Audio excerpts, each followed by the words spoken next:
will do the work perfectly.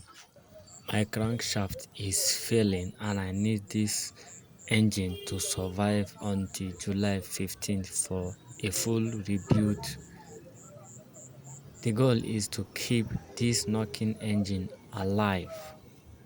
The hustle can't stop. Every single trip counts towards the rebuild.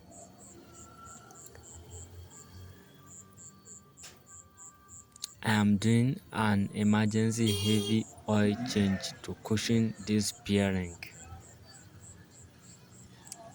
Subscribe to see the tricks I'm using to keep this engine alive. Let's get to work. If you're a skilled mechanic or you have some experience, please drop your opinion or your tricks.